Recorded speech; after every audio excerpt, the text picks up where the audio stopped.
পরিবার আছে যারা ডাক্তার দেখাতে পারছে না, অবশ্যই আমাদের সহায়তা কার্ড যদি আপনার বাড়িতে থাকে তাহলে আমাদের একটা ছোট্ট ফর্ম আপনি ফিল আপ করে দেন। আপনার ডাক্তারের ভিজিট দেওয়ার দায়িত্ব আমাদের, কার্ডটা থাকলেই হবে।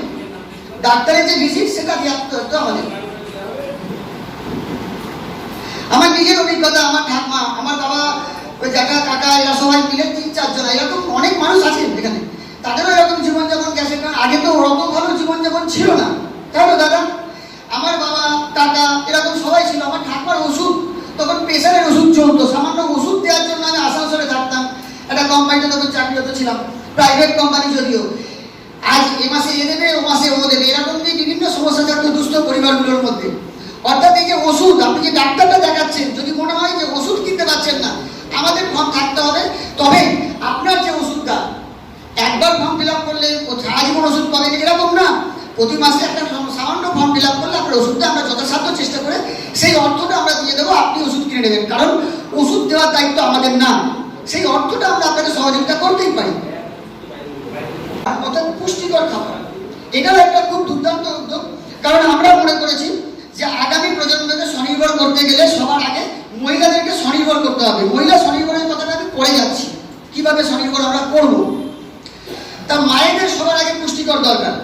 সেই জন্য আপনাদের যদি আমাদের কাছে যে কার্ডটা, সেই কার্ড যদি থাকে আপনার বাড়ির দোরগোড়ায় পৌঁছে যাবে। গর্ভবতী মায়েদের যে পুষ্টিকর খাবার, যেই মাস কটা প্রয়োজন আমরা অবশ্যই দেবো। সামান্য একটা ফর্ম ফিল আপ করে প্রতি মাসে আপনি আমাদের কাছ থেকে শুকনো পুষ্টিকর খাবার দিতে পারবেন। শিশুদের অত্যন্ত পরিকাঠামো দরকার 5 বছর পর্যন্ত শিশুদের, কারণ তার ব্রেনের বিকাশ কিন্তু ঘটে সবার প্রথম ওই 5 বছরের মধ্যে। এই 5 বছর পর্যন্ত শিশুদের পুষ্টিকর খাবার, যে সহায়তা কার্ড, এই কার্ডের মধ্যেই সবকিছু ঢোকানো আছে। আপনি যদি মনে করেন যে আপনার বাড়ির বাচ্চাটা 5 বছর পর্যন্ত আছে, সকলের জন্য না, অবশ্যই বুদ্ধি এখন সবারই আছে, সচেতন মানুষ যার প্রয়োজন সে যদি মনে করে সেই বাচ্চাটাকে পুষ্টিকর খাবার, শুকনো খাবার দেবে, তাহলে সেই প্রজেক্টটাও আমাদের মধ্যেই আছে।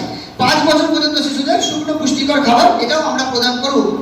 এই যে এক্ষুনি বললাম যে আমার ঠাকুমা ছিল, দাদুকে আমি দেখিনি যদিও, তাই 60 বছর 50 বছর যখন বয়স হয়ে যায় তখন অনেকটাই বার্ধক্যজনিত রোগে অনেকেই কাজকর্ম করতে পারে না। যদিও এখন জেনারেশন তো আরো অনেক বয়স কমে যাচ্ছে। অর্থাৎ পুরুষদের ক্ষেত্রে 60 বছরের ঊর্ধ্বে যদি কেউ থাকে, হয়তো মেয়েই আছে, এখন তো সবাই একটা মেয়ে, দুটো মেয়ে বিয়ে হয়ে যাচ্ছে, বাইরে থাকছে, সচ্ছল পরিবার না, কর্মসংস্থান এখন ঠিকঠাক না, নিজের পরিবার দিয়েই আমরা বিলং করি। 60 বছরের মধ্যে যদি কোনো প্রবীণ থাকে, তারাও যদি মনে করে পুষ্টিকর খাবারটা নেবে, অর্থাৎ শুকনো খাবার। কারণ আমরা ট্রাস্টের সঙ্গে থাকি, কখনোই আমাদের লিকুইড জাতীয় কোনো জিনিস দেওয়া উচিত না। অর্থাৎ পুষ্টিকর খাবার 60 বছরের মধ্যে প্রবীণদের জন্য আমাদের কাছে আছে, আপনারা সংগ্রহ করতে পারবেন। মানুষের দূরে দূরে পৌঁছানোর চেষ্টা হবে। এই কার্ড থেকে বিভিন্ন রকম সুবিধা পাওয়া যাবে। হতে পারে সেটা যানবাহন সুবিধা, যেমন আমাদের একটা গাড়ি খুব শীঘ্রই লঞ্চ হবে, খানিকক্ষণের মধ্যেই চলে আসবে। সেই গাড়িতে 20 কিলোমিটার পর্যন্ত আপনি অতিক্রান্ত করতে পারবেন। যদি অসহায় পরিবার থাকে, অবশ্যই আমাদের কার্ড থাকতে হবে। তার জন্য কোনো তেল, ড্রাইভার, গাড়ি ভাড়া কোনো কিছু লাগবে না। এটা হচ্ছে প্রথম। শান্তিপুর হসপিটাল পর্যন্ত আমি যেগুলো বলছি সেগুলো শুধুমাত্র আমাদের যে সহায়তা কার্ড সেটা থাকতে হবে, তবেই পাওয়া যাবে।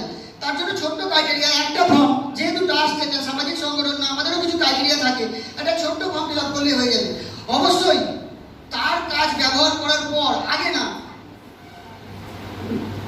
তাহলে দুটো আমি উপস্থিত শ্রদ্ধা মহারাজ ও এখানে বিশিষ্টজনেরা, আমার এখানে প্রায় 2 বছর হলো আমি এই সূর্য ট্রাস্টের বিভিন্ন প্রোগ্রামে সাক্ষী হতে পেরেছি।